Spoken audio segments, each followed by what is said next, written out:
Assalamualaikum warahmatullahi wabarakatuh. La ilaha illallah Muhammad Rasulullah. Robbi sori sodri wa yassirli amri wahlul 'uqdatam min lisani yafqahu qali. Bismillahirrahmanirrahim. Ya ayyatuhan nafsul mutmainnah. Wahai jiwa yang tenang. Quran surat Al-Fajr ayat 27. Sahabat, tahukah Anda bahwa jiwa yang tenang itu bukan didapatkan begitu saja, semudah membalikkan telapak tangan? Pernahkah Anda bertanya ke diri sendiri, seberapa tenangkah jiwaku ini? Jika level 1 sampai 10, 1 sangat tidak tenang dan 10 sangat tenang. Ada di level berapakah kira-kira Anda berada? Pernahkah Anda tanyakan pada diri Anda sendiri? Oke, kalau sudah, alhamdulillah. Kalau belum, silakan tanya ya. Ada di level berapa ketenangan jiwa Anda? Nah, gitu ya. Sahabat,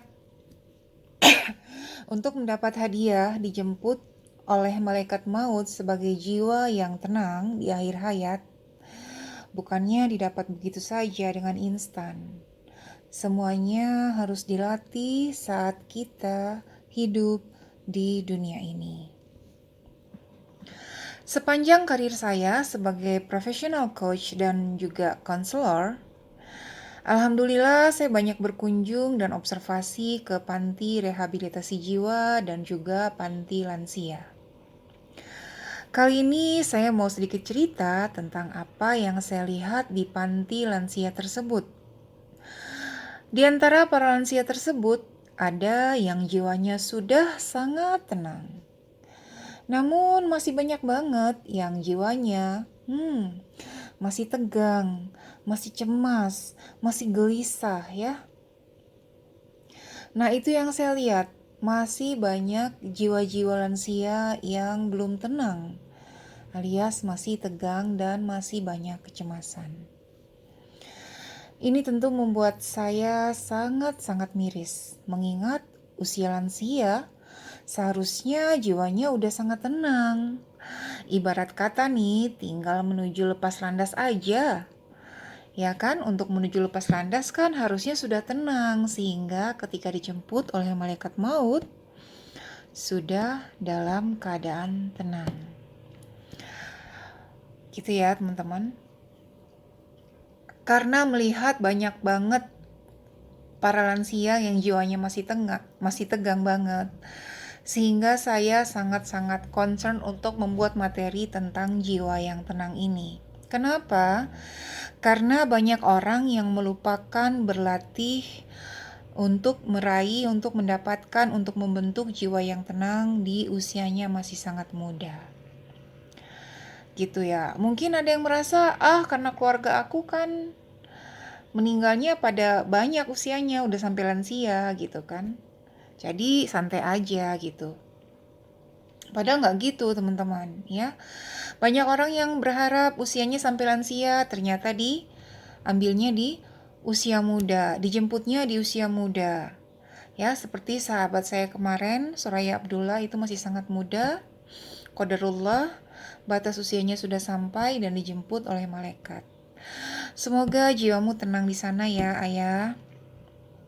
Ada juga yang dia tuh berharap-harap, saya pernah lihat di satu Facebook itu, salah satu akun, dia tuh berharap setiap hari Jumat itu dia menunggu itu saat-saat kematian dia. Wah, ternyata masih ada umur, Jadi setiap hari Jumat dia selalu menunggu waktu-waktu, siapa tahu dia dipanggil saat itu, dijemput oleh malaikat maut. Nah, gitu ya. Nah, alhamdulillah jika sampai lansia, maka itu adalah bonus dari Allah. Seharusnya ketika Allah memberikan kita usia panjang sampai lansia, itu adalah usia yang panjang dan barokah. Gitu ya. Nah, untuk bisa mencapai semua itu ya, di dalam buku yang saya tulis ini, Keajaiban Tafakur, itu ada 11 poin ya. Ada 10 poin, tapi di sini akan saya bahas 6 aja. Gimana caranya latihan? Yang pertama, ya, untuk meraih jiwa yang tenang. Nanti teman-teman bisa improve sendiri ya.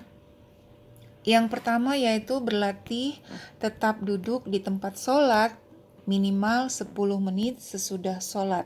Ini bagi yang muslim. Namun bagi yang bukan muslim, yang Nasrani, Kristiani, Buddha, Hindu dan lain sebagainya, bisa menyesuaikan dengan agama Anda ya. Nah, melatih sikap tenang setelah sholat ini dengan cara duduk di tempat sholat sekitar 10 menit minimal. Sambil melatih menarik nafas dan kemudian hembuskan. Ya, jika Anda lakukan ini terus-menerus, insya Allah jika ada dalam keadaan apa-apa, Anda akan fokus ke pernafasan Anda. Karena Anda sudah terbiasa berlatih, tarik nafas, tahan sejenak, baru kemudian hembuskan. Sambil zikir ya, ini sudah saya lakukan, biasanya saya sambil berzikir, Alhamdulillahirabbil alamin. Tergantung situasinya sih, bisa juga dengan astagfirullah, atau ada juga yang mau dengan salawat, ya monggo aja. Nah, jika Anda belum bisa satu hari 5 kali misalnya untuk duduk di kursi di sajadah Anda ketika selesai sholat, maka bisa lakukan 2-3 kali. Karena kan banyak juga yang masih bekerja ya. Nah gitu, insya Allah jika Anda rutin melakukannya, ada apa-apa yang nggak mungkin lah di dunia ini kita tuh nggak dikasih ujian. Nah namun Anda tuh karena sudah terbiasa berlatih, maka Anda tetap tenang. Sikapnya tenang, jiwanya tenang. Ya kalau nggak tenang mungkin sekejap aja, abis itu kembali lagi ke ketenangan. Yang kedua, berlatih melakukan satu pekerjaan dalam satu waktu.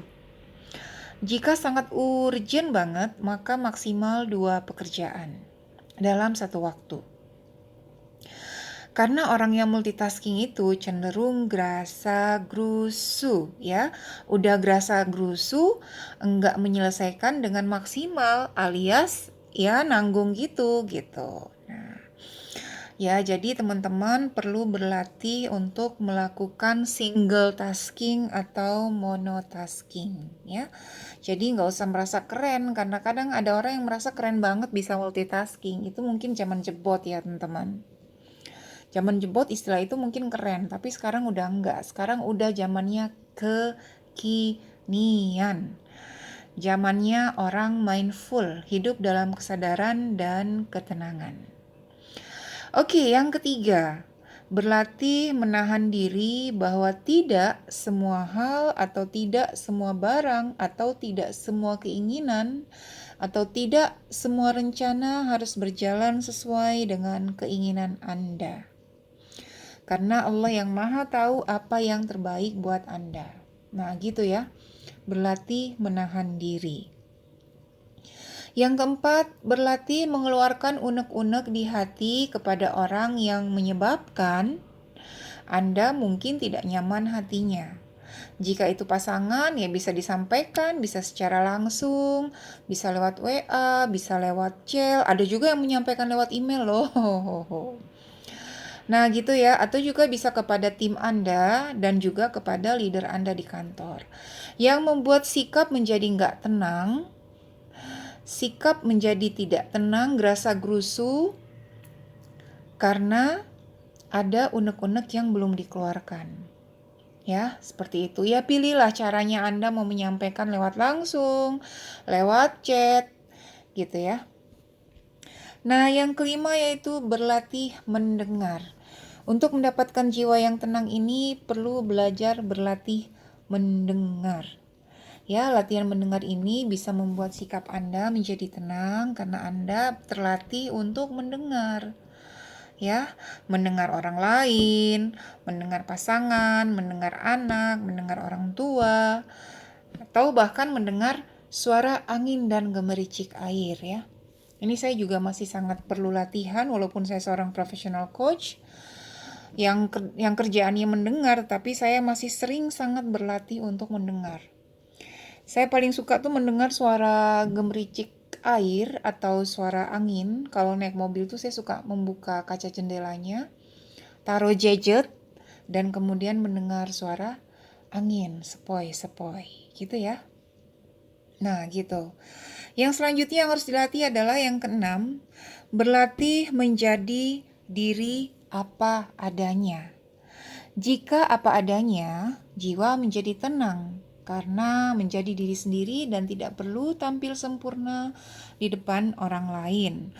Mungkin eh, ada orang yang mengatakan terus kalau tampil sempurna nggak usah maksimal dong ngerjain sesuatu. Iya, Anda tetap melakukannya secara maksimal.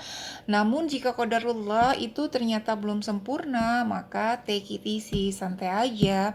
Karena kesempurnaan itu bukanlah milik makhluk, bukanlah milik seorang hamba, tapi milik Allah Subhanahu wa Ta'ala. Kalau Anda ingin apa-apanya sempurna, tampil di depan manusia sempurna, Anda menyalahi kodrat. Karena itu bukan kodrat sebagai hamba. Kodrat sebagai hamba itu berusaha maksimal, tapi bukan tempatnya kesempurnaan ya.